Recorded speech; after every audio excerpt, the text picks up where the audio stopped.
tous. Bienvenue à ce webinaire en dentisterie vétérinaire avec la docteure Josée Marcoux. Je suis Hélène Perra, diplômée de la promo 99. Je vais être l'autre ce soir. Le sujet, on va parler des complications intra- et post-chirurgicales. On a eu beaucoup d'intérêt, plusieurs inscriptions, donc je pense que vous avez trouvé ça fort intéressant. Avant de continuer, on va tout de suite annoncer le... J'ai accroché le piton. J'essaie de garder mon sourire. Bon, le prochain webinaire aura lieu le 3 juillet. C'est un lundi soir. Et la thématique sera tout ce que vous avez toujours voulu savoir sur les lambeaux sans jamais oser le demander. Donc, je vais envoyer, comme toujours, on fonctionne de la même façon. Si vous êtes inscrit ce soir au webinaire, ça veut dire que vous êtes inscrit à l'infolette.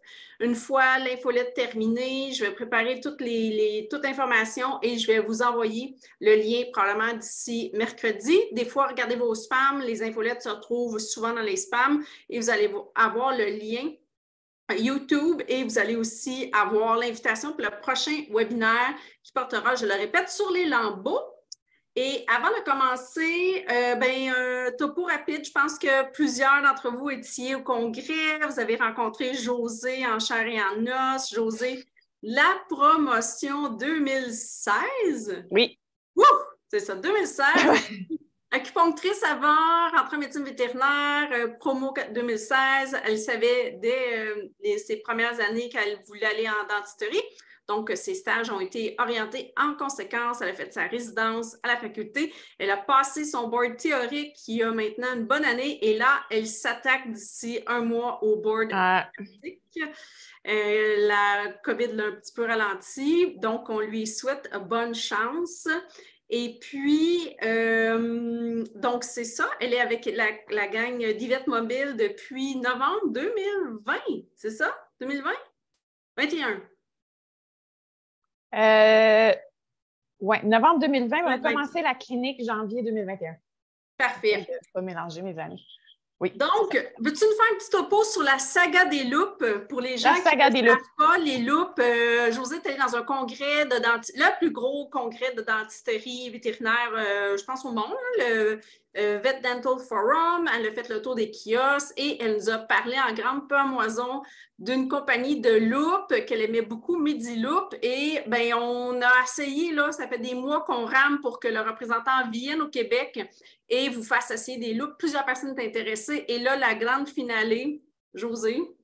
Bon, en fait, c'est plus un aparté, mais tu sais, ça, sur le thème des loupes. J'ai, il y a 2 semaines, échappé mes loupes par terre et ils ne sont pas craqués, mais je vois double maintenant. Fait que probablement qu'il y a une lentille qui a shifté à l'intérieur de mes loupes. Bref, ils sont inutilisables. Fait que juste avant le board, c'était comme vraiment parfait.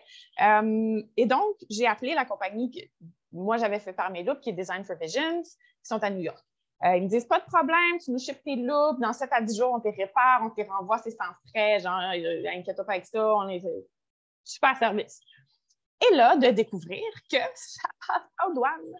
Parce qu'apparemment, les loupes chirurgicales sont sous la tutelle ou la régie de la FDA parce que c'est chirurgical, puis je ne sais pas c'est pourquoi, mais bref, ça fait 10 jours qu'ils sont aux douanes, puis ça ne bouge pas, puis ils ne sont même pas rentrés, ils ne sont même pas arrivés à New York encore.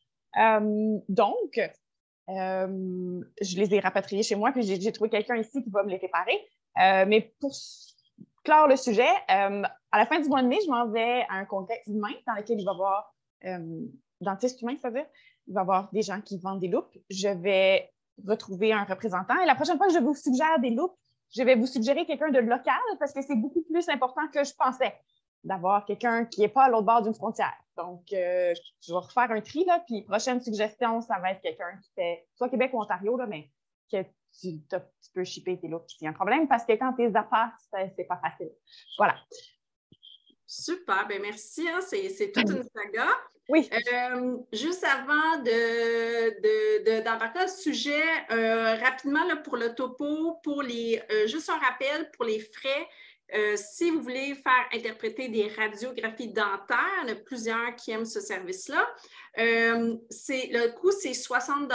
Vous faites une demande via la réquisition qui est sur le site Web et il va y avoir un rapport écrit qui va être envoyé. Si c'est pour une consultation virtuelle, c'est 132 $. Encore une fois, vous complétez la requête et un rapport va vous être envoyé. Est-ce qu'il y a d'autres choses, Josée, que tu veux...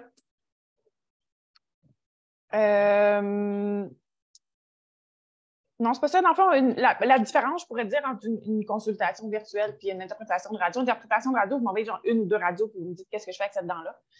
C'est quoi cette affaire-là. Puis une consultation, mais c'est un petit peu plus complet, là, genre le dossier du patient. Puis vous avez une question un petit peu plus complète, vous allez avoir une discussion un petit peu plus longue. Puis au pire, si vous n'êtes pas sûr lequel s'applique, ben, je vais vous le dire. Là, mais c'est un peu la différence entre une question rapide et une question plus longue qui demande mon jugement. C'est-à-dire que vous avez une question générale sur les mal occlusions, ça me fait plaisir de vous répondre, mais quand ça s'applique plus à un patient avec une décision spécifique, j'aime mieux que ça passe dans les canaux officiels. Voilà. Super. Apparemment, je suis floue. Oui. Ben, à peine. C'est-tu genre la lumière? Peut-être. Ça? C'est genre ça versus ça. Là, je m'excuse, j'ai une fenêtre pas loin, puis cet hiver, ça paraissait pas parce qu'il faisait noir, puis là, là, il fait clair. Fait que dans une demi-heure, ça va être un peu correct. J'ai pas de rideau, ça, c'était là. Alors, on a-tu fini nos messages? Oui. Bon. Fait que les complications, je reçois des téléphones des fois de gens en détresse. Fait qu'on va essayer de faire un tour ici des complications les plus fréquentes en dentisterie, soit pendant la chirurgie ou après. Puis, en espérant que vous avez un petit peu plus confiance là, du bon traitement à effectuer quand vous êtes mal pris. Bon, on va commencer par... J'ai envoyé une racine soit dans le nez ou dans le canal mandibulaire. Ça peut arriver. Dans le fond, en fait, tout ce qui est au maxillaire, les alvéoles sont très, très minces entre la cavité nasale et les dents. Là. Ça ne prend pas nécessairement grand-chose pour casser ça. Puis en plus, s'il y a de la maladie parodontale, des fois, il y a déjà une fissure nasale avant que vous commenciez. Fait que de pousser une dent dans le nez, c'est pas si difficile. Puis dans le canal mandibulaire, au mandibule, il faut se rappeler que le canal mandibulaire est en fait buccal ou externe là, ou latéral aux dents, en fait. Fait que quand vous faites une petite fenêtre dans l'os pour dégager une dent, si vous allez très bas, vous pouvez rencontrer le canal mandibulaire. Ça dépend en fait de la taille du chien. Les gros chiens vont avoir un canal mandibulaire qui est beaucoup plus bas en proportion à leurs dents versus un petit chien. Je pense que j'ai une diapo à ce sujet. J'essaie de continuer de parler pendant que je la cherche.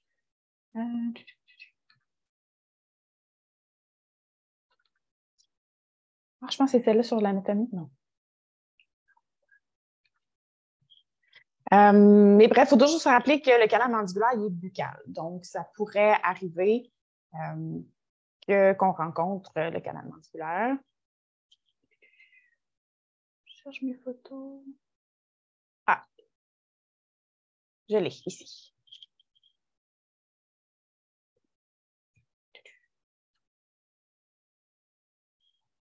Share screen.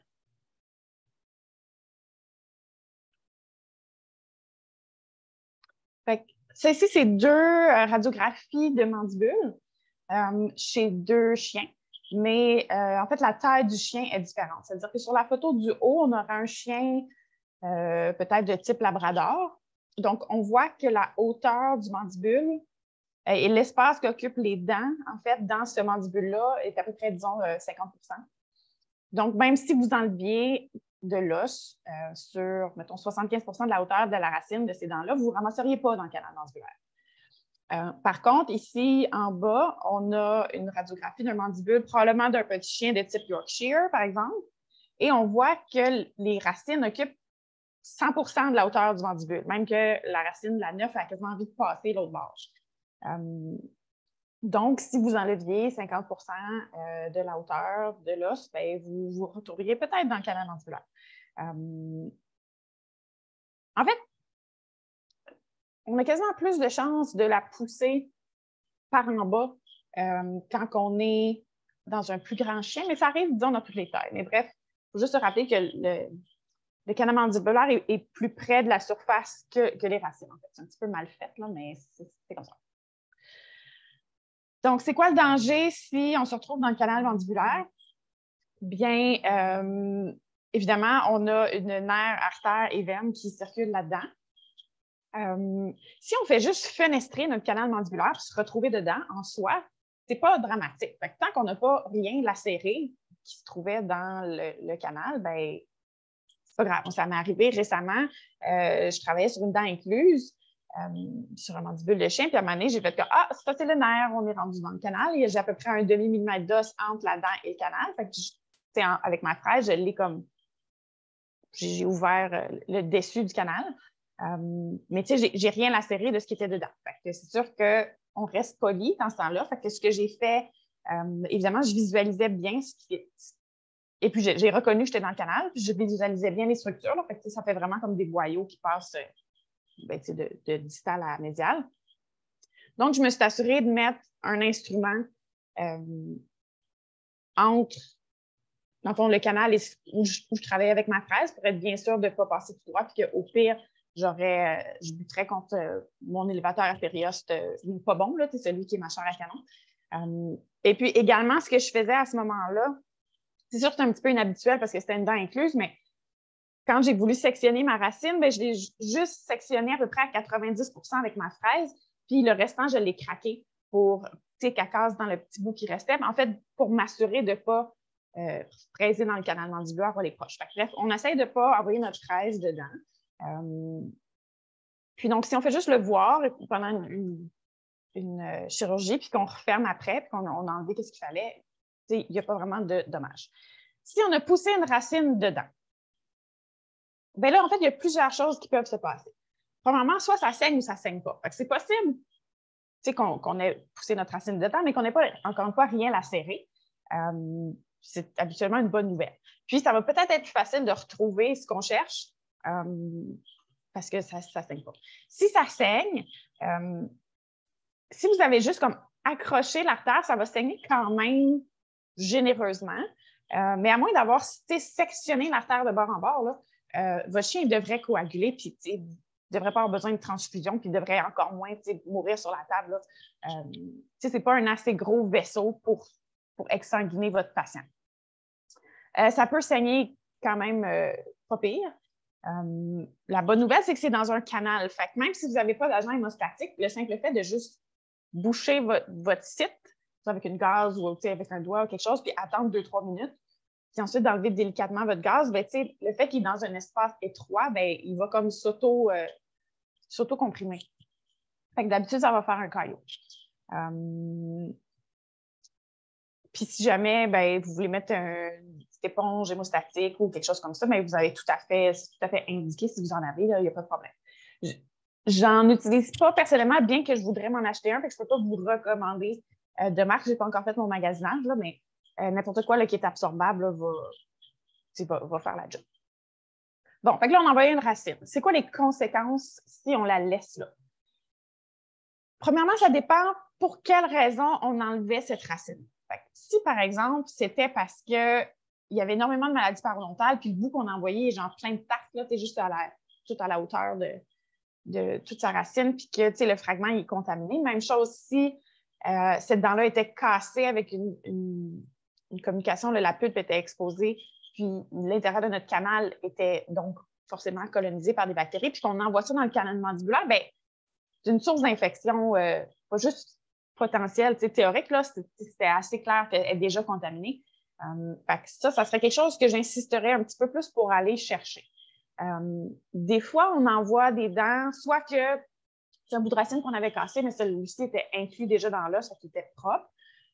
Ou, je ne sais pas si c'était une dent de lait, ou j'ai déjà eu quelqu'un, c'était dans le nez à ce moment-là, mais c'était des dents pour une malocclusion, c'était une incisive, elle en va envoyer. Fait que, c'est des dents un petit peu plus saines. Donc, j'ai moins peur que ça s'infecte. Mais peu importe le fragment que vous envoyez dans le canal mandibulaire ou dans le nez, les risques, c'est toujours que ça s'infecte.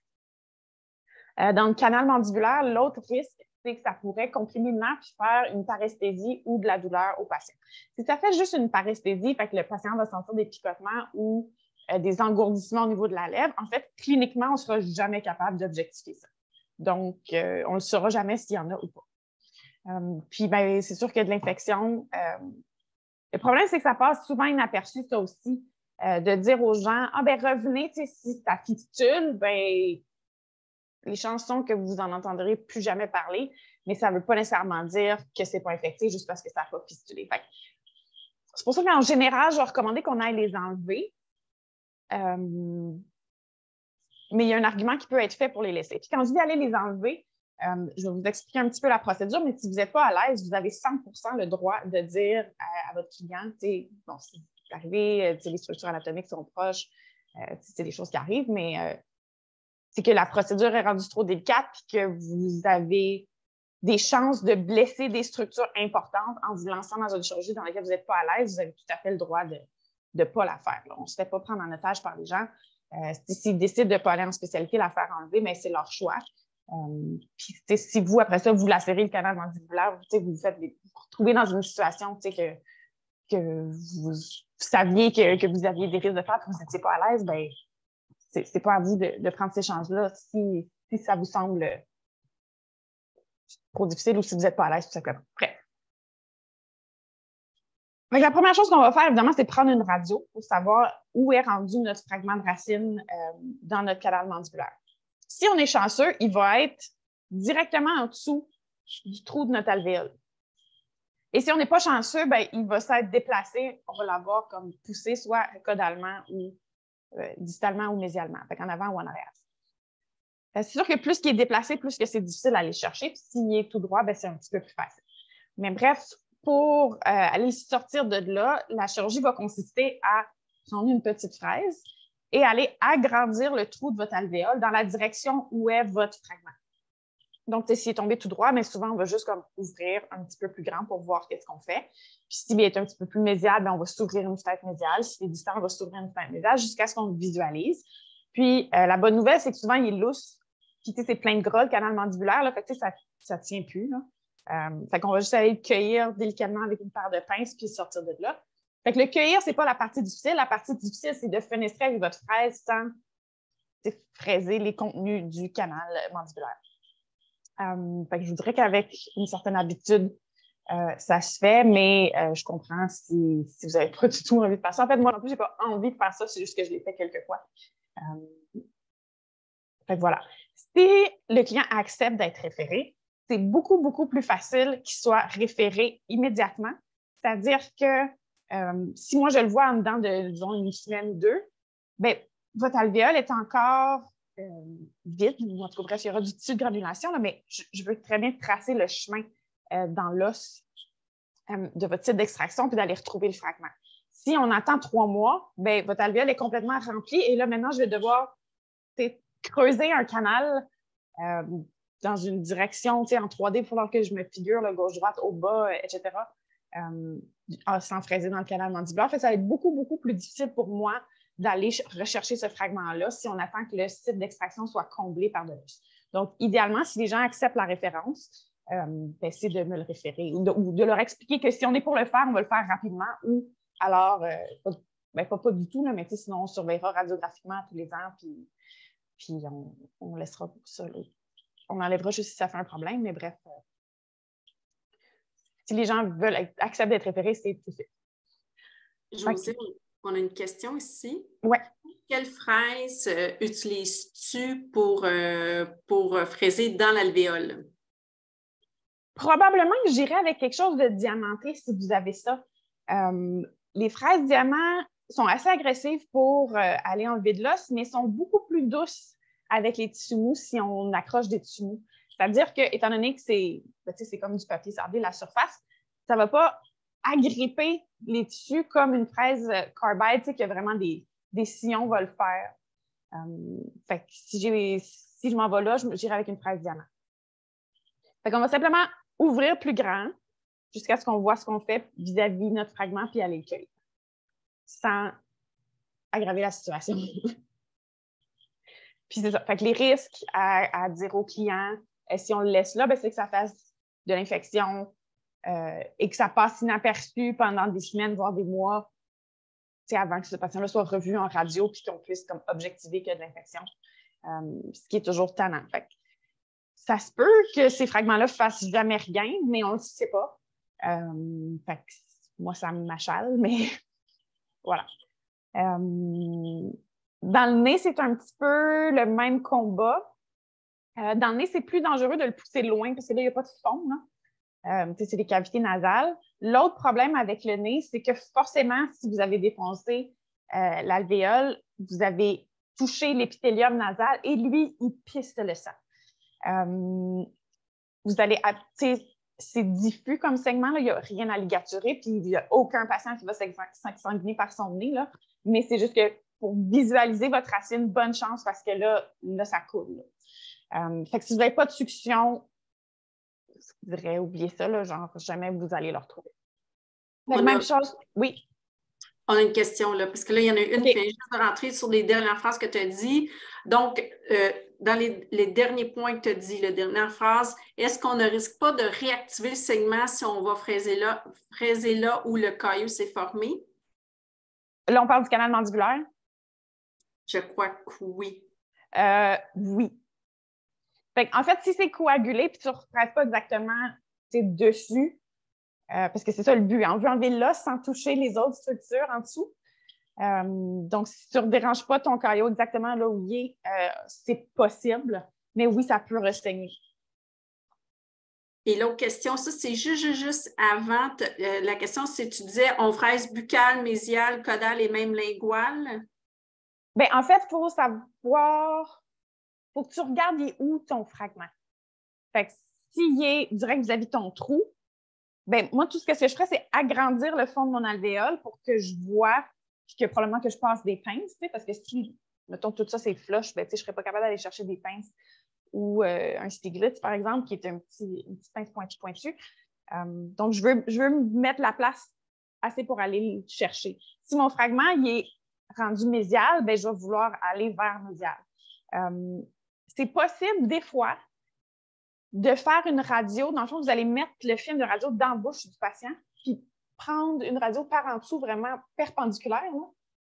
Puis, des fois, vous allez pouvoir voir si le fragment il est comme collé sur le mur buccal ou collé sur le mur lingual de votre canal mandibulaire. Fait que ça va vous orienter un petit peu. C'est pas facile, on aimerait savoir un CT au bout de nos doigts, là, mais ça peut nous donner une idée de par où fraiser. Puis c'est ça le problème du canal mandibulaire, c'est qu'une fois qu'on est dedans, c'est comme un espace, puis c'est plein de gras. Fait que le petit fragment, c'est possible de le pousser, puis c'est possible de le pousser loin. C'est pour ça que c'est mieux de fenestrer, puis de voir assez grand pour aller chercher avec une pince des deux bords. Parce que si vous essayez, par exemple, avec un élévateur à périos, de le ramener, vous avez autant de chances de le pousser que de le ramener. C'est pour ça que moi, rendu là, je choisis plutôt les pinces. Fait que j'ai des... c'est quoi leur nom? Des Bishop Harmon. C'est comme les petites pinces à ophtalmo, là, tout petites, là, qui sont très pointues, très fines, qu'on peut aller les chercher comme ça. Ou, comme j'ai dit, un Stieglitz ou un Pete. Je vais aller vous googler ça tout de suite. Stieglitz, non, pas un photographe, instrument.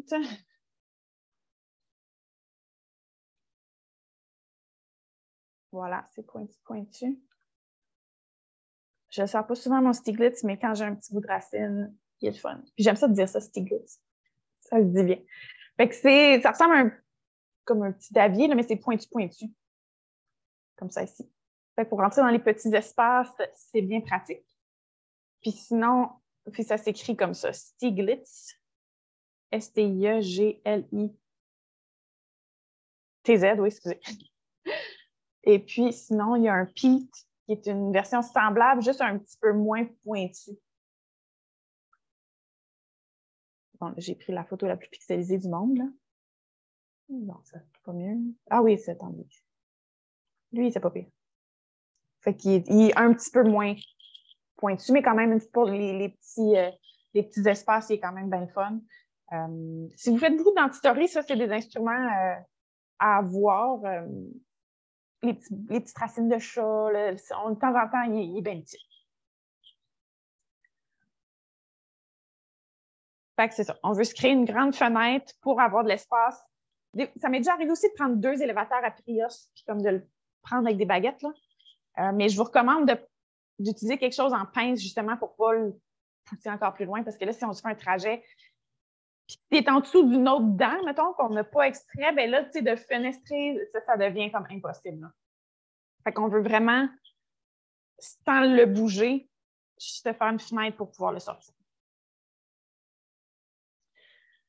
Bon, fait que le nez, c'est semblable, comme je vous dis, ça pisse le sang. Fait que ça va vous prendre la succion. Et puis, le danger, c'est de le pousser tellement loin qu'on n'arrive plus à aller le chercher, là, parce qu'il peut être très haut, en fait. Dans ce temps-là, s'il est vraiment loin, on peut... J'ai déjà eu... Ça n'a pas marché souvent, là, mais mettons, en dernier recours, là, on pack bien comme il faut la gorge, puis on flush le nez abondamment. Puis ça m'est déjà arrivé d'être capable de le pousser, quand je dis complètement. Puis évidemment, on vérifie avec des radios, continuellement où est-ce qu'il est rendu, mais s'il est rendu comme dans le haut de la cavité nasale, puis vous arrivez par la bouche, à un moment donné, on arrive à un point où on n'est juste plus capable d'aller le chercher, mais c'est trop loin. Vous pouvez le référer en médecine interne pour qu'il y ait une endoscopie, le chercher. Puis le risque, encore une fois, là, il y a un corps étranger dans le nez. C'est possible que ça ne fasse jamais rien. C'est possible que ça s'infecte puis ça fasse une rhinite chronique. Ça, au moins, c'est un petit peu plus clinique. C'est-à-dire que si un chien a une rhinite chronique, bien, il va éternuer, avoir des écoulements, etc. On va le voir. Fait qu'on peut juste dire au client, bien, écoute, on le laisse là, puis si un jour il y a des signes, bien, sachez qu'il y a une dent dans le nez, puis avant d'investiguer en médecine interne à 18 000 $, bien, peut-être leur dire qu'il y a une racine dans le nez, puis que c'est ça qu'il faut qu'ils cherchent, là, tout d'abord. Fait que c'est ça. Le risque, c'est plus une rhinite chronique si on la laisse là. Question sur les racines qu'on a poussées dans des endroits qu'il ne fallait pas.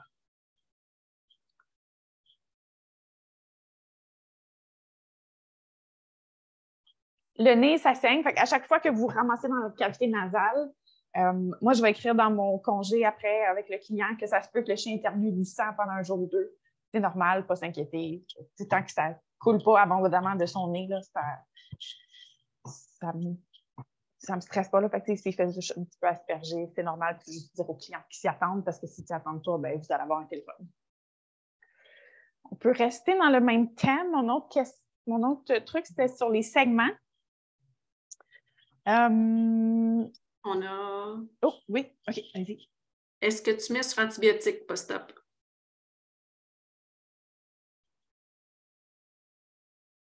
Non.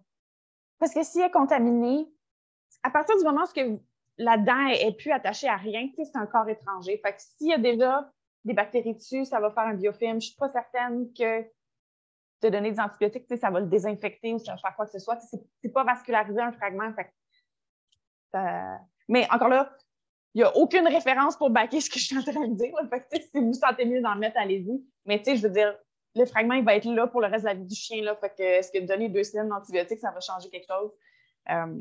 Je ne sais pas. Mais en général, j'ai plus tendance à dire que s'il n'est pas pour faire un problème, il va en faire un. Puis s'il n'est pas pour en faire, il n'en fera pas. Mais comme je vous dis, vous pourrez demander à un autre dentiste qui vous répondrait de quoi différent.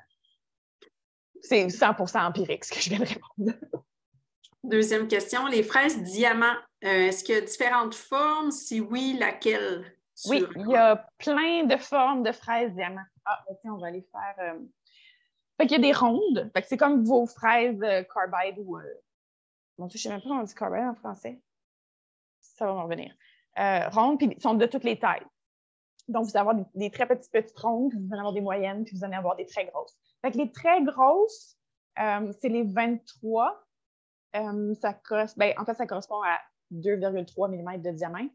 Eux, je les utilise plus pour adoucir comme les rebords de mes alvéoles à la fin de mes extractions, à la place de la football diamant. Parce que j'ai découvert que la ronde, tu peux l'utiliser dans tous les sens, alors que la football, tu peux l'utiliser sur le côté. Puis, des fois, ça ne t'adonne pas, dépendamment de la forme de ce que tu essaies de lisser, d'utiliser le côté. Tu aimerais mieux être de face parce que tu es dans un petit raccoin. Fait que c'est pour ça que j'ai remplacé mes fraises football diamant par des fraises rondes diamant. J'utilise les grosses, ça fait les 23. Puis sinon, pour les fraises rondes, vous avez toutes les tailles, comme je viens de mentionner. En général, j'ai des 0,12, ce qui doit correspondre à du numéro... Je pense que du numéro 2, c'est 1 mm, puis du 0,12, ben, c'est 1,2 mm de diamètre, fait que c'est à peu près ça. En fait, je les ai parce que c'est une bonne phrase pour faire des couronnes, mais une fois de temps en temps, en chirurgie, c'est intéressant. Fait que vous pourriez avoir des fraises diamants petites, rondes. Je vais vous faire une liste dans le courriel qui va suivre au pire. Là, je vais détailler ça mieux. Sinon, il existe des fraises diamants qu'on appelle chanfrein. Fait qu'en fait, c'est comme un gros tube. C'est chanfrein parce que c'est légèrement conique. Il y a des gens qui sectionnent leurs dents avec ça. C'est pas nécessaire pour quelqu'un qui n'est pas un spécialiste nécessairement de tenir des chanfreins en clinique. Fait qu'à la limite, si vous avez une coupe de rondes pour vous dépanner, puis les grosses rondes pour faire vos alvéoloplasties, je pense que c'est pas mal. Je vous enverrai une petite liste. Il existe des poids, il existe plein d'autres affaires, mais le rendu là, vous n'avez pas besoin. On a une question aussi. En radio, on trouve un morceau de racine enfoui en profondeur dans la mandibule, très proche de sortir de l'autre côté. Est-ce qu'il y a un abcès? J'aime ça avec. Est-ce qu'il y a un abcès où l'extrait me paraît dangereux? Qu'est-ce qu'il faut faire? Attendez, je vous montre ici. Je sais pas si je peux le grandir. Mais tu sais, c'est un exemple de. Je veux juste voir la photo. Non, l'autre photo. Ah. Fait que, de proche, à l'air de ça, une fraise ronde diamant, puis ça vient dans toutes les tailles, tout simplement. Oui, limited time offer, merci. Voilà. Bon, les bouts de racines enfouis sont des trouvailles. Fait que je dis tout le temps qu'il y a une différence entre casser une racine puis l'avoir live versus la racine qui avait déjà 2 ans qui est là. Si je casse une racine live, je suis déjà en chirurgie, le trou est déjà fait. Mon but, c'est d'aller finir ma job, d'aller le chercher. Si le fragment est déjà là depuis des mois, des années, puis là, mon trou, mon alvéole, il y a de l'os partout à 360 par rapport à ce fragment-là, il est déjà là depuis un bout de temps, bien là, ça devient pas mal plus invasif d'aller le chercher. Donc, si radiographiquement, il m'a l'air tranquille, c'est-à-dire que je n'ai pas de lise osseuse autour, que on va considérer que il y a de l'infection à partir du moment où l'espace du ligament parodontal est plus que 2 fois plus large que les autres dents, par exemple. Fait que, si j'ai un petit halo foncé autour qui est plus que 2 fois le ligament parodontal, là, je vais vouloir aller chercher. Mais si c'est tranquille, il n'y a rien qui se passe, je vais avoir plus tendance à les laisser là, les bouts de racines qui sont déjà là. Puis là, peux-tu me relire la question? Je ne sais pas si j'ai répondu à côté. Tu l'as comme répondu, puis parfait. Oui. Non, mais je peux aller la chercher, je l'ai ici. En radio, on trouve un morceau de racine enfouie en profondeur dans la mandibule, très, très proche de sortir de l'autre côté. Il y a un abcès. Oui, il y a un abcès, l'extrême me paraît dangereux. Qu'est-ce qu'il faut faire? Bien, s'il y a un abcès, il faut y aller. Parce que là, ça fait mal, c'est infecté, c'est une charge chronique pour ce patient-là. Il faut faire de quoi. Si vous n'êtes pas à l'aise, vous le référez. Puis si le client peut être référé, bien, c'est sa décision. Si vous, encore une fois, si c'est là depuis longtemps et qu'il n'y a pas de chemin, parce que vous ne venez pas juste de l'extraire, c'est difficile d'aller trouver par où je vais faire ma fenêtre. Si je fais ma fenêtre par buccale, j'arrive dans le canal mandibulaire, je vais y aller ventral. Ça se pourrait que je décide, sur un cas comme ça, d'après ce que je comprends, d'ouvrir la peau et d'aller le chercher par en dessous. Mais là, si vous trouvez que ce n'est pas de votre ressort, ben, c'est bien correct. Là. Mais bref, officiellement, on peut aller les chercher de tous les sens si c'est abcédé, sauf par buccale, parce que le canal mandibulaire est là. Fait que, si je peux ne pas rentrer dedans, ça va me faire plaisir. Puis qu'est-ce qui est le fun? S'il y a un abcès, ça veut dire que la seconde que je rentre dans la cavité de l'abcès, tout ça est louche souvent, ça va être plus facile à aller chercher. Mais s'il y a des signes d'abcès, s'il y a un halo autour ou s'il y a un ostéomyélite, il faut y aller. Encore là, vous déciderez si c'est vous ou votre dentiste préféré, mais il faut mentionner aux clients qu'il faut y aller. Super. Pour l'instant, on n'a pas d'autres questions. OK, les segments. J'ai eu récemment une vétérinaire qui m'a appelée parce qu'il y avait un segment très abondant d'un site d'extraction. Et puis, donc, on a été capable, je pense, ensemble de troubleshooter d'où ça venait. Je vais vous en parler brièvement parce que je pense que c'est quand même assez rare, là. Mais bref, il y a juste quelques vaisseaux vraiment dans la bouche qui peuvent vous causer des gros problèmes, là. Donc, au maxillaire, entre l'incisive 3 et la canine, il y a une petite anastomose, en fait, qui est la constituée de l'artère palatine et de l'artère infraorbitaire qui viennent se rejoindre là.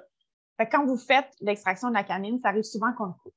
Fait que lui, il est juste assez tannant pour vous gâcher la vue, là. Mais pas dangereux. Souvent, avec une pression digitale, on va être capable, pendant quelques instants, voire une minute ou deux, on va être capable de le faire taire.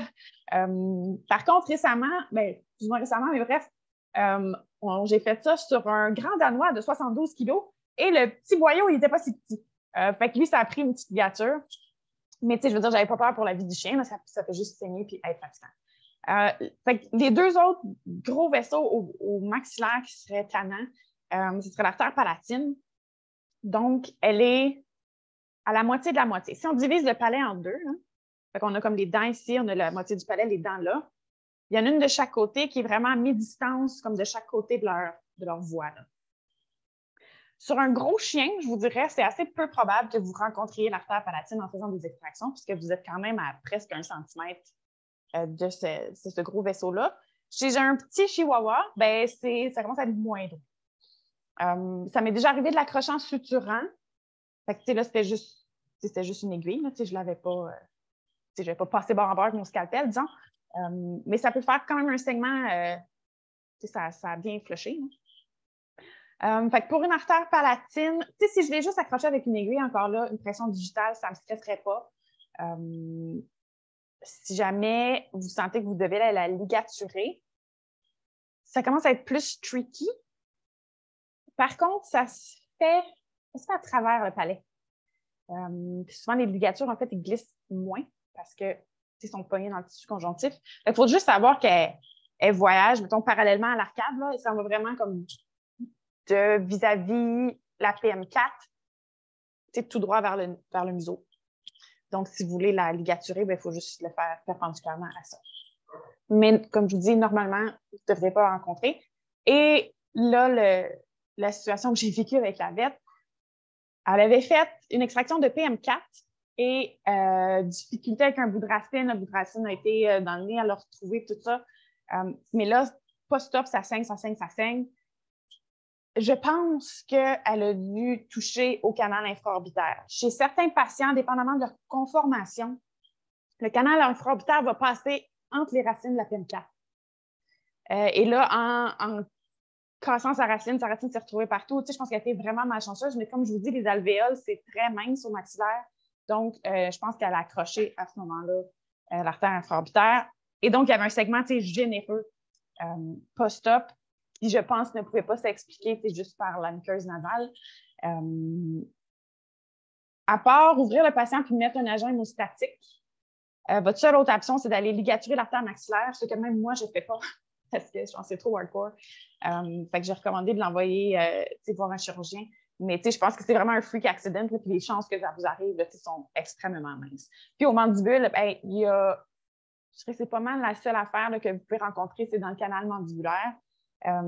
Sinon, vous avez le foramen mentoni moyen, qui est vis-à-vis PM2, qui sort là, qui peut vous faire un segment abondant, mais qu'une fois ligaturé, ne devrait pas vous causer de problème. Puis si jamais, pour une raison quelconque, vous l'avez sectionné, en faisant l'extraction de la canine, des fois, on le rencontre, là, puis qui s'est rétracté dans le canal mandibulaire, vous ne pouvez pas les ligaturer. Mais encore une fois, une bonne pression, vu qu'il est dans le canal, l'espace, le sang ne peut pas aller bien loin, là, fait que normalement, il va s'auto-gérer. Puis un canal mandibulaire, même sectionné, là, c'est pas supposé être assez pour mériter une transfusion. Les patients, quand ils se cassent la mâchoire, des fois, ils se le sectionnent complètement, là, puis ils ne meurent pas. C'est impressionnant, mais ça ne devrait pas vous causer de gros problèmes. Fait que segment, c'est pas mal ça. On passe au décence. C'est pas mal l'autre affaire qui arrive, malheureusement, assez souvent, même à moi. J'ai eu une petite phase pendant ma résidence où ça m'arrivait comme à toutes les semaines. Là, ça a passé. Mais bref, je reçois beaucoup de questions là-dessus. Ça nous arrive à tous, ça m'arrive encore à moi. Décence de plaie post-opératoire. Pourquoi? La bouche tolère énormément de choses. La tension sur un lambeau, c'est pas mal la seule chose que la bouche pardonne pas, je dirais. Parce qu'à part ça, c'est magnifiquement bien vascularisé, ça guérit presque n'importe quoi, sauf la tension. Fait que souvent, c'est parce que votre lambeau était trop tendu. Peut-être parce qu'il était trop petit, on va en reparler la prochaine fois. Mais bref, là, votre lambeau est DC, il est nécrosé, la plaie est ouverte. Qu'est-ce qu'on fait? Ah oui, l'autre chose aussi, des fois, quand on extrait une canine mandibulaire puis qu'on recoue, le frein de la lèvre, il est là. Il y a déjà de la tension à ce site-là. En plus, la gravité est contenue. Et puis, si le chien a le moindrement des grosses babines, des fois, on fait un cane corso, il y a comme des rideaux qui pendent ici. Là. Si votre plaie déhisse, honnêtement, on s'y attendait presque. Là, il y a comme 3 kilos de babines après ce chien-là. Fait que c'est un site qui va déhisser souvent la maudite canine mandibulaire. Fait que qu'est-ce qu'on fait? On traite-tu médical ou chirurgical? Premièrement, c'est la première question. Je pense que jusqu'ici, j'ai assez souvent poussé le fait qu'il faut faire des radios post-op de toutes nos extractions. Et ça, c'est un moment où vous allez vous féliciter de les avoir fait. Fait que la première question que j'ai quand j'ai une décence de plaie, c'est est-ce qu'il me reste du matériel dentaire? Si je suis certaine qu'il ne m'en reste pas, parce que je suis certaine en chirurgie et que j'ai ma radio post-op, on peut traiter médicalement. Si j'ai des doutes qu'il m'en reste ou je sais qu'il m'en reste parce que je n'ai pas été capable d'aller chercher, bref, je l'ai écrit dans le dossier, peu importe, bien, si votre plaie a déhissé, puis ce fragment-là a entré en contact avec les bactéries de la bouche, bien, il y a maintenant un biofilm sur votre dent qui est non vascularisé et c'est un corps étranger. Donc, cette plaie-là ne va jamais guérir tant et aussi longtemps que ce fragment de racine-là est là. Donc, si vous avez un bout de racine, il faut retourner en chirurgie. Si vous n'avez pas de bout de racine, on peut traiter médical. Mais là, évidemment, le chien est réveillé. Fait que là, il est trop tard pour faire des radios. Ça a décidé une semaine après. Donc, c'est pour ça qu'il fallait faire vos radios post-op, post-extraction. Puis là, vous allez faire « haha, je les ai ». Josée m'a dit que je pouvais traiter médicalement. Je suis certaine qu'il n'y a pas de racine là. J'ai vu des miracles en faisant des flushs, des très grosses décences granulées. C'est surprenant. Puis j'ai plein d'exemples. Là. J'ai un petit poméranien que c'était pas nous qui avions fait la chirurgie, je suis résidente encore, puis les médecins internes viennent nous voir, ils sont comme, ce chien-là a un collapse de trachée, elle a genre un petit souffle cardiaque, elle est comme excitée. Genre, tu n'anesthésies pas ce patient-là, c'est hors de question, mais son lambeau de genre tout le cadran maxillaire est nécrosé. Fait que qu'est-ce que tu fais? Je dis, on va flusher, il n'y a pas de problème. Fait que antibiotiques, encore là, j'en donne dans ce cas-ci, mais est-ce que ça irait, même si j'en étais pas, peut-être, mais dans ces cas-ci, j'en donne. Analgésie, parce que ça fait mal, puis un antibiotique n'est pas un analgésique, OK? Fait que l'antibiotique fait qu'on se sent mieux après que l'infection est moins pire. Puis dans ce cas-ci, ce n'est pas nécessairement infecté d'ailleurs, mais on met de l'analgésie sur ces patients-là. Puis on va demander aux clients de flusher 3 fois par jour avec une seringue d'eau tiède, pas froid. Si vous avez déjà eu un dry socket ou quelque chose du genre et que vous mettez quelque chose de froid là-dessus, c'est très, très, très, très douloureux. Fait qu'on va vraiment insister pour que ce soit une seringue d'eau tiède. Officiellement, ce qui est le plus doux sur les tissus, c'est supposé être du LRS, mais j'ai jamais comme. Je pense que ça vous goûterait très salé, puis je n'ai jamais recommandé du LRS. Il y en a qui vont mettre du Dentachlor. Normalement, la chlorhexidine, c'est pas doux avec les bébés fibroblastes naissants qui sont en train de recoloniser la plaie. Probablement que du 0,12 %, c'est pas la fin du monde par contre, mais en général, moi, je vais vraiment juste avec l'eau du robinet. L'eau du robinet tiède, on flush 3 fois par jour, puis je réévalue 1 fois par semaine mon patient. Ça ne veut pas dire qu'en 1 semaine, ça va être guéri, mais tant et aussi longtemps que ça s'en va du bon bord, puis que ça continue de granuler, vous voyez une progression chaque semaine, on continue ça jusqu'à ce que ça soit granulé. Puis des fois, ça peut prendre 1 mois, surtout si la plaie était grande, là, mais j'en ai comme aucun que je retourne en chirurgie, parce que ça ne granulait pas. J'ai eu des collègues aussi qui m'ont dit elle avait fait c'est une stomatite de chat, il extrayait toutes les dents, puis elle travaillé en dorsale, fait qu'elle avait fait tout le maxillaire, tous les 2 bords, puis son chat a fait un arrêt cardiaque, ils l'ont réanimé, ils l'ont réveillé parce que là, il n'était plus question d'aller en chirurgie, donc son lambeau est ouvert à grandeur. Donc, soins, traité médical, antibiotiques, analgésie, flush, ça a tout granulé. Je veux dire, il y avait le zipper, là. Ben, en fait, il n'y avait pas de zipper. Il y avait la plaie à grandeur, puis ça a guéri. J'ai aussi récemment une addition traumatique. C'est le chien qui s'est comme partiellement vissé la lèvre. Les gens ne voulaient pas aller en chirurgie. Ils n'avaient pas les moyens. On a fait des flushs. C'est tout revenu. La bouche est magique. Fait que la très grande majorité des déhiscences peuvent se traiter médicalement si on n'a pas de corps étranger, donc de morceaux de dents dans nos plaies. Question. Fait que c'est ma petite recette. Antibio, analgésie, flush, flush, flush. Puis je réévalue à chaque semaine, comme je dis. Ça ne veut pas dire que ça va être fini, mais je m'assure que ça s'en va sur le bon bord. Prenez des photos, c'est satisfaisant. Pour l'instant, on n'a pas de questions. OK. Il y en a un pendant ma résidence que j'ai voulu retourner en chirurgie parce qu'on voyait le bout d'os. Puis on l'a anesthésié. Je suis venue avec ma pince, le bout d'os m'est resté dans les mains, c'était tout granulé en dessous. Fait que je l'ai réveillé. Fait que c'est un jeu de recherche, fait que ça n'a pas coûté rien, là, mais pour un client, ça aurait comme pas payé la peine. Fait que même si on voit là, ça ne me stresse pas, la plupart du temps, là, ça granule. Fait que le dernier terme que j'avais, puis après ça, bien, si vous avez d'autres complications que vous voulez parler, c'était les morsures de langue. Des patients qui se mordent la langue, par exemple, après un bloc dentaire, il se réveille et a décidé que sa langue ne lui appartenait plus et qu'il l'avait croqué. Qu'est-ce qu'on fait dans ce temps-là? C'est quelque chose qui pourrait vous arriver. Ça ne veut pas nécessairement dire que vous avez mal fait votre bloc.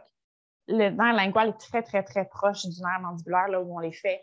Il y a un dentiste une fois qui m'avait dit, pendant que j'étais en stage, il dit, je pense qu'on le bloque plus souvent qu'on pense. C'est juste que la plupart des patients ne sont pas assez épais pour se dévorer la langue. Fait ils sont tellement proches, anatomiquement, ça n'a pas de sens. Fait que peut-être que c'est vrai, on ne peut pas le savoir, on ne peut pas leur demander quand ils se réveillent s'ils sentent leur langue.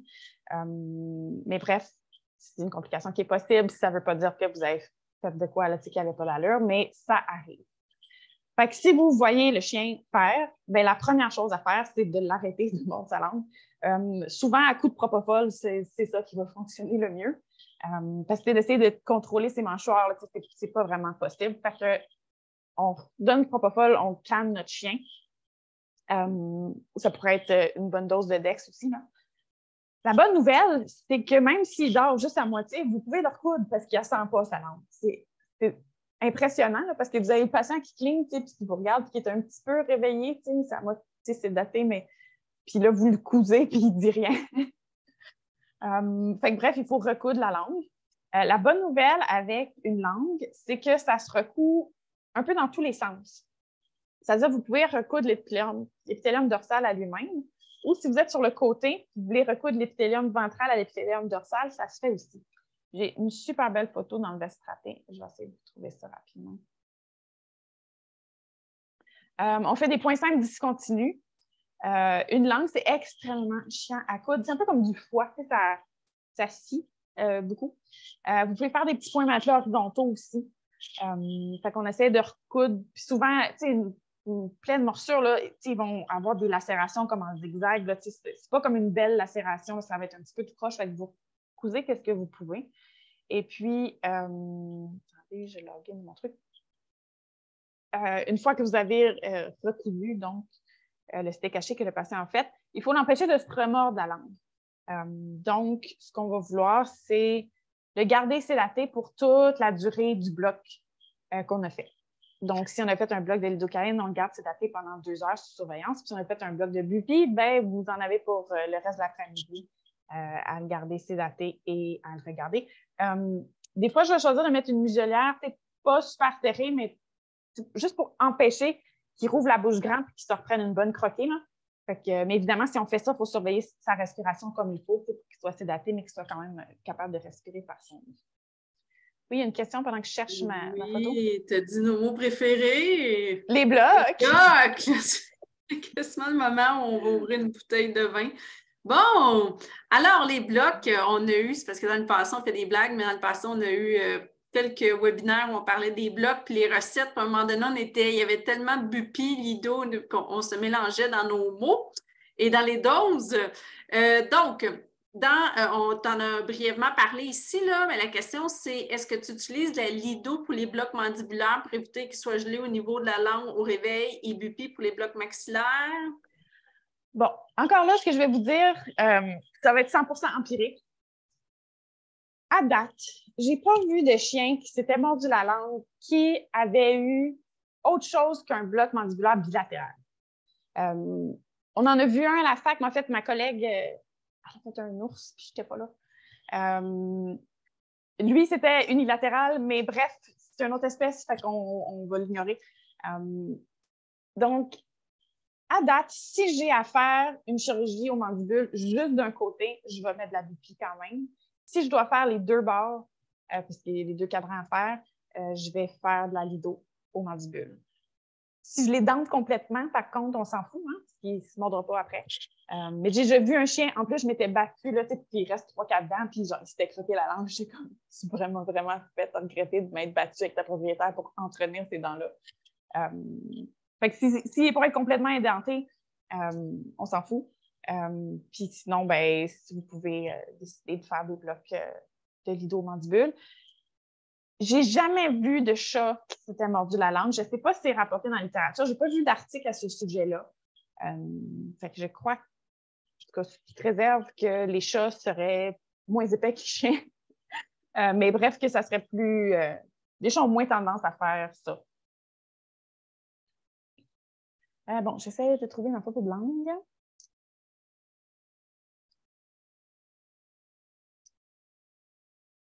Kéloplastie, non, c'est glossoplastie que je veux. Il me semble que c'est dans les traumas.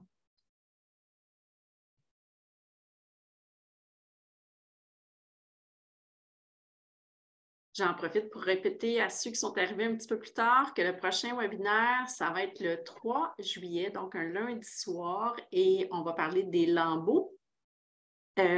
Probablement d'ici mercredi ou mercredi, je vais envoyer une infolette. Donc, regardez votre boîte d'indésirables. Et dedans, il va y avoir l'enregistrement de ce webinaire qu'on a ce soir. Et aussi, il va y avoir l'invitation pour celui du 3 juillet. On fait relâche pour le mois de juin parce que Josée va aller passer son board pratique. Et c'est ça. Fait que toutes ces énergies sont sur son examen. Oui, en espérant que ce soit le seul. Ah, regarde, j'ai des belles radios dedans dans le nez. Dans mon petit chapitre de livre.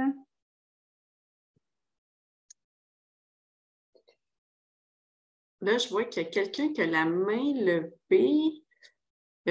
Catherine Descoteaux, est-ce que c'est vraiment une question? On peut activer le micro, il n'y a aucun problème. Souvent, les gens accrochent le piton. Est-ce qu'il y a... je peux donner le droit de parole?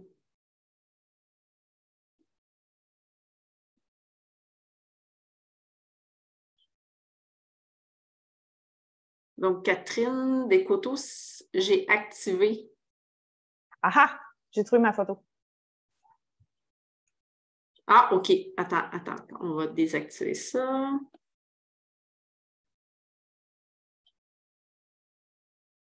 C'est une erreur? Oui. Est-ce qu'on a une question? Veux-tu expliquer ton visuel avant qu'on y aille avec nos questions? Oui, j'essaie de le mettre grand, mais là, je suis pognée dans le coin en dessous du... Attends. Je vais mettre plein écran, parce que le bouton était comme pogné en dessous du menu Zoom. On recommence. Voilà. Donc, une langue, ça se recoue soit dorsale à dorsale ou dorsale à ventrale. Fait que ça se recoue dans toutes les directions, une langue. Fait que, dépendamment de ce qu'il vous a fait, là, vous faites juste surpatcher comme vous voulez. Puis encore, ça pisse le sang, une langue. Ça aussi, c'est impressionnant, mais il n'y a pas tant de gros vaisseaux là, qui peuvent se lacérer à ce point-là. Il y en a un, mais il est vraiment ventral, là, ça serait surprenant qu'il aille se chercher ça. Fait que soyez pas surpris s'il y a du sang.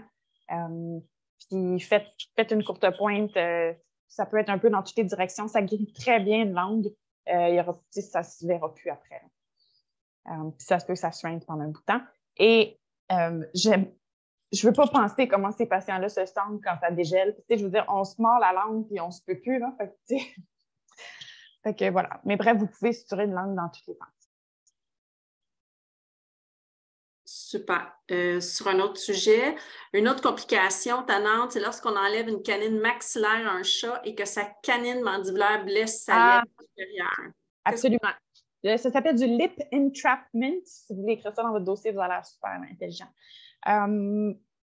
Bon, fait que premièrement, est-ce qu'on peut les prévoir? En général, s'il y a une grosse boule là, de alveolar bone expansion autour de sa canine et que je réussis à refermer mon lambeau en gardant ce volume-là, souvent, ça va tenir la lèvre assez loin pour que ça ne fasse pas du lip entrapment. Si j'ai enlevé beaucoup d'os, souvent la lèvre elle va caler un petit peu et ça va plus faire du lip entrapment. Par contre, si j'ai enlevé beaucoup d'os, souvent, c'est parce que je n'étais pas capable de refermer. C'est comme dame d'épidion, dame d'épidion. Ça arrive assez souvent pour que j'en parle pré-op maintenant. Fait que je le mets dans mon petit speech, bon, tu sais, patients de moins de 5 kg peuvent se casser la mâchoire, blablabla. Puis, tu sais, les chats, si on doit extraire la canine maxillaire et pas extraire la mandibulaire, ça peut faire du lip entrapment. Fait que si ça arrive, on a une couple d'options. En général, on va voir une plaie sur la lèvre, là, pour ceux soit que ça n'aurait pas arrivé ou ne l'a pas vu. Ça peut faire un petit triangle. Des fois, s'ils le font beaucoup, là, ça peut faire un triangle même jusque dans la partie poilue. J'attends un gros mois parce qu'il y en a beaucoup qui disparaissent. C'est-à-dire que probablement que les premiers jours après la chirurgie seront un ulcère parce que la dent n'est pas habituée, ou plutôt la lèvre n'est pas habituée d'être en contact avec la dent. Mais je dirais que j'en ai au moins 50% qui se résolvent d'eux-mêmes. Je ne sais pas si c'est le chat qui apprend à placer sa lèvre lui-même ou la lèvre qui s'endurcit un petit peu parce que j'ai des chats qui vont, ils vont faire le petit bourrelet quand ils se referment la bouche, ça leur fait un petit look, là, mais qui ne se blessent pas, qu'il n'y a pas de plaie. Donc, j'attends pour être sûre de devoir intervenir parce qu'il y en a beaucoup qui vont se placer tout seuls. Il y a des patients qui vont être très, très, très incommodés par ça. Il y en a qui ne mangent plus, je veux dire, ils ont une plaie grosse puis ils ne se peuvent plus. Là. Fait que, si votre patient est très incommodé, on n'hésite pas à mettre de l'analgésie en attendant de voir s'il faut retourner. Donc, si on est rendu à un point, ça fait un mois, le patient est très inconfortable, la plaie s'en va pas, on a deux options. Fait que l'option généraliste, je dirais, c'est d'extraire la canine mandibulaire. Ça demande une deuxième anesthésie, c'est chiant, personne ne voulait aller là, mais ça va régler le problème. Si c'est un chat qui a la résorption, etc., peut-être qu'on se dit qu'on serait arrivé là éventuellement. Fait que on peut tout à fait extraire la canine. Si le patient désire être référé, moi, ce que je peux faire en spécialité, ou aux autres dentistes favoris, c'est faire ce qu'on appelle une odontoplastie. Donc, je vais prendre des petites fraises pas très agressives et puis je vais aller arrondir la pointe de la canine. En prenant une radio, je vais aller voir combien de millimètres je peux enlever avant d'arriver à ma pulpe, parce que le but, ce n'est pas d'exposer ma pulpe. Et évidemment, si je fais ça, j'ai exposé toutes les tubules dentinaires et ça peut être sensible et c'est quand même peu probable que ça infecte la pulpe, mais bref, ça peut être sensible, donc ça prend un scellant après ça. C'est pour ça que c'est quelque chose habituellement qui va être fait par quelqu'un qui a les produits, là, et non juste, je ne vous recommande pas vous-même d'aller la couper parce que ça peut être sensible pour le petit patient. Donc, c'est une odontoplastie, donc refaire la forme de la dent avec scellant. Si je fais juste ça, genre on l'endort, on fait ça, on réveille, c'est autour de 800 avec la neste et tout. Fait que c'est un peu plate, mais ça règle très souvent le problème. Une fois que je l'ai arrondi, j'en ai eu que malgré ça, il se piquait quand même. Mais je dirais que ça m'en règle 3 sur 4 là, au moins. Fait que, il y en a 50% qui vont se régler tout seuls et de ceux-là, en odontoplastie, il y en a 75% qui vont se régler. Fait que si les gens ne veulent pas extraire la canine, on a quand même un bon taux de succès en faisant ça. Puis sinon, on extrait. Voilà. Super. On a une question, mais c'était juste avant que tu commences d'expliquer. C'était sur justement les dents, le visuel, pas les dents, la langue qu'on voit encore. Quel fil que tu utilises? Est-ce que c'est le même fil que pour les gencives? Oui, fait que je vais prendre un monocryl 4.0 ou 5.0. Ce serait peut-être pas une mauvaise idée d'utiliser une aiguille taper parce que la reverse cutting, ça, comme je vous dis, c'est comme du foie, une langue, là, ça se suture très mal. Fait que si vous avez une aiguille mousse sous la main, j'en sortirais peut-être. Puis si vous n'avez pas, ben tant pis. Là, mais, ouais, fait que quelque chose de résorbable surtout. Puis ouais, 3-0, 4-0, dépendamment de la grosseur de la dite langue. J'ai dit 4-0 ou 5-0, hein? J'ai pas dit 3 ou 4. 4 ou 5 que je veux. Ça t'a dit 4-5, oui. OK, parfait. En fait, j'ai très mal dormi. Je suis surprise que je n'avais pas déparlé plus que ça. On n'a pas d'autres questions pour l'instant. Fait que lip entrapment, c'est vrai, je pourrais mettre ça dans ma liste. Sinon, la langue qui sort. Fait qu'on sait que les patients qu'on extrait une canine mandibulaire peuvent avoir la langue qui protrusion en anglais, là, qui va sortir. Ça incommode bien gros les clients, ça.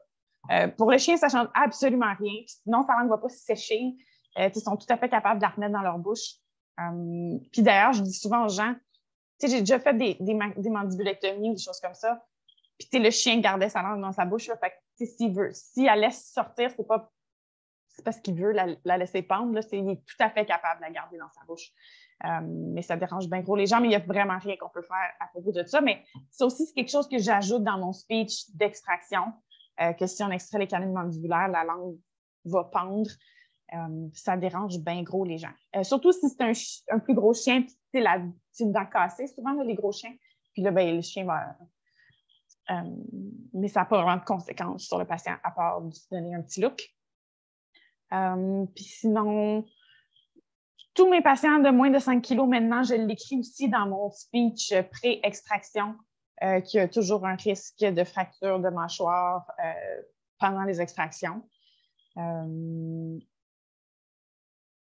C'est quand même pas fréquent, mais ça peut arriver, puis je le dis. Spécialement si on a la maladie parodontale, spécialement là, t'es 3 kilos et moins. Fait que, je le dis pour toutes mes 5 kilos et moins, mais en général, je ne suis pas tant inquiète, mais les petits 1-2 kilos, eux autres, ils me stressent. Fait qu'on explique aux gens que ils sont petits. Puis s'il y a de la maladie parodontale sévère puis qu'il reste juste 2 mm d'os, on ne peut pas faire des miracles rendus là. Si c'est mince comme une feuille de papier avant même que tu commences, c'est pas nous qui avons mis le chien dans cet état-là non plus. Là. Fait que si les gens avaient fait des soins dentaires préventifs, on n'en serait pas là. Pas que je me sens pas mal quand ça m'arrive, mais je me dis, c'est pas moi qui a rendu le chien comme ça. J'ai juste essayé de faire quelque chose alors que la situation était déjà très compliquée. Là. Ça prend idéalement des cerclages pour refermer ça. Si jamais vous avez un patient complètement édenté, de refermer les tissus mous puis de mettre une muselière, c'est pas fou. Surtout si on n'a pas de budget. Fait que c'est des choses qu'on peut faire. Mais idéalement, il serait référé là, pour faire une fixation quelconque pour ça. Puis on peut toujours mettre des muselières en attendant qu'ils soient référés. Là, ça, il ne sera peut-être pas vu le jour même. Fait que si les mâchoires cassent. L'idéal, c'est de prévenir avant que ça peut arriver comme ça. Les gens tombent un petit peu moins en bas de leur chaise quand ça se produit.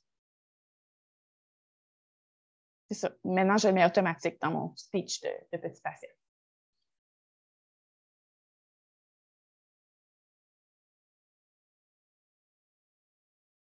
Ça va pour les autres complications. As-tu d'autres choses qui vous est arrivé, que vous voulez partager? Vous avez des questions? Vous n'avez jamais de complications? Pour l'instant, on n'a pas de questions, des commentaires.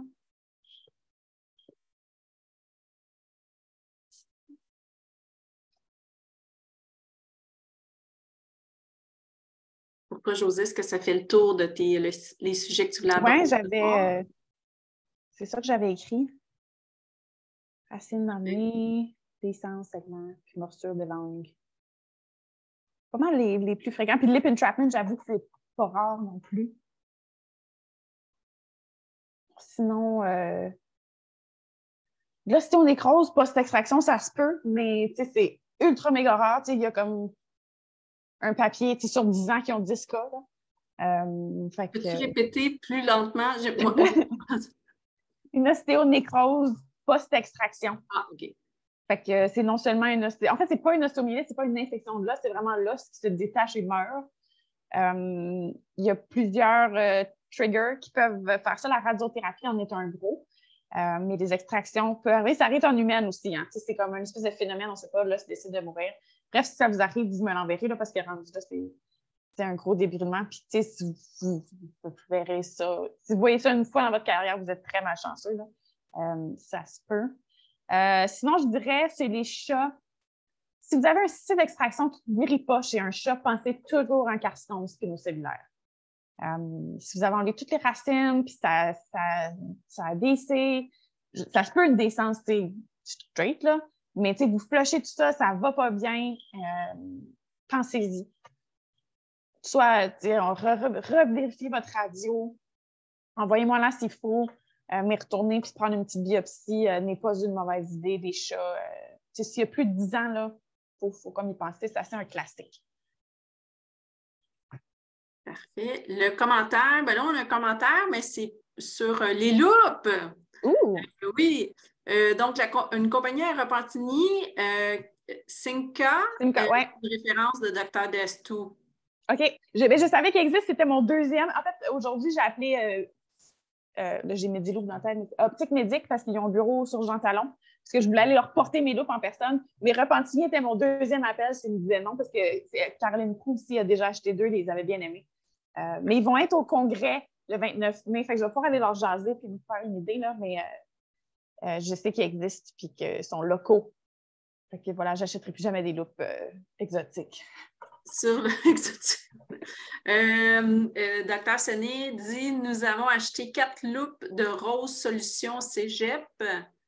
Je pense que c'est US, pas eu de problème aux douanes. » Bon. Mais quand je les ai reçus, la première fois, ça n'avait vraiment pas niaisé. Mais là, je ne sais pas là, pourquoi. Ça doit passer pré-board. Fait que là, ils ne veulent pas que j'aille mes looks. Là. Ils veulent augmenter mon stress le plus qu'ils peuvent.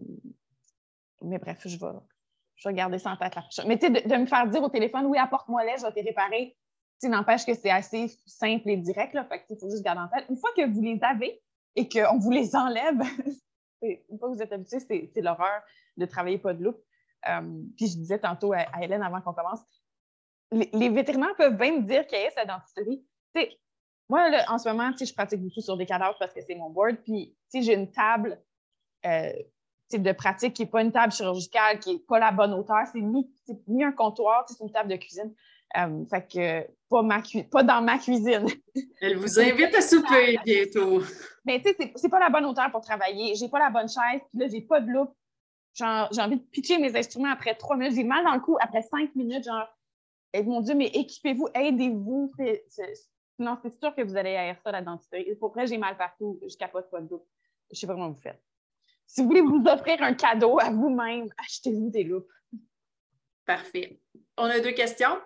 Pour le lip entrapment, c'est mieux de laisser plus d'os alvéolaires risquer des sens de plaie à cause de tension ou on est mieux de fraiser une partie risquée de faire un lip entrapment?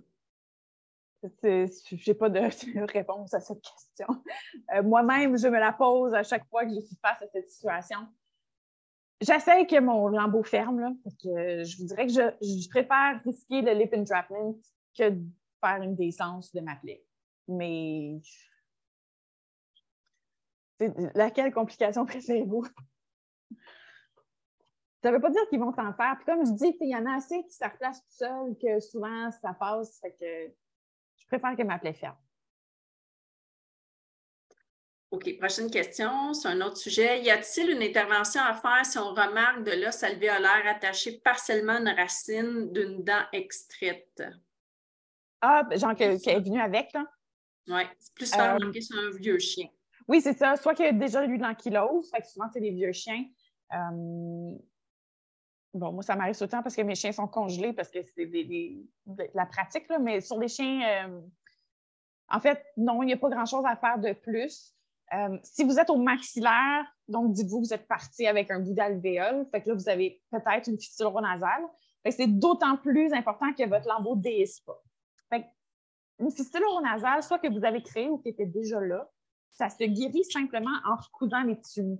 Fait que vous faites votre lambeau de d'habitude, ça se ferme, ça se guérit, puis la barrière osseuse ne va jamais se reformer, mais tant qu'il n'y a pas de communication et que les bactéries de bouche ne peuvent pas aller dans le nez, votre plaie est guérie. Là. Je veux dire, votre patient, le problème est résolu. Donc, même s'il n'y a plus d'os, ce n'est pas grave. C'est juste que élever encore plus votre lambeau. C'est ce site-là, on ne veut vraiment pas qu'il vieillisse. Ah, d'ailleurs, je pourrais rajouter ça. Tantôt, j'ai dit vous assurer que vous n'avez pas de matériel dentaire dans votre plaie, mais si c'est au maxillaire, il faut vraiment s'assurer qu'il n'y a pas de communication oronasale parce que l'épithélium va s'empresser de tapisser les parois de l'os et de vous faire un beau gros tunnel et de laisser cette communication oronasale-là bien grande, ouverte. Donc, ça pourrait être une raison de retourner en chirurgie si vous aviez une fistule oronasale pendant la chirurgie. Puisque votre lambeau déhisse, il faut vraiment le fermer. Bien, super. Écoute, je pense qu'on a fait le tour. Il est rendu 8h12. On a fait... Comme plus rapide. Oui. Ben écoute, on a des commentaires. Il y a un commentaire, merci, puis bonne chance pour ton board. Merci. Je vais prendre tout ce que vous m'envoyez. Des ondes, des prières, des cristaux. Des cristaux? N'importe quoi. J'accepte tous les dons. Parfait. Je vais te tirer des cartes d'ange d'abord. Ah oui, fais tout ça. Super. Bon, ben écoutez, merci à tous. Ah, écoutez, il y a des... À chaque fois, je viens pour dire... Oui, ben écoute, c'est les gens qui te remercient. Merci. Bonne chance, bonne étude. Ouais, je suis tannée. Oui, ça doit en arriver à un point là que on perd, on dirait, des neurones pour ça. Et la patience, surtout. Ah, ça fait longtemps qu'elle est partie, elle. Donc, merci à tous. Encore une fois, vous étiez nombreux. Ça a été une super soirée. Merci du fond du cœur, Josée. On te souhaite une bonne étude. On se revoit, pour ceux qui sont intéressés par le sujet des lambeaux, on se revoit le 3 juillet. Vous pouvez vous croire, on va être en plein milieu probablement d'une canicule, d'un dérecho ou d'un déluge. Mais donc, pour les déménagements, c'est plate de déménager quand tout va bien. Tu ne peux pas faire genre 25 avec du soleil. Oui. Donc, merci beaucoup. À la prochaine. Puis, Josée, on est avec toi de tout cœur. Merci. Bye bye. Bye.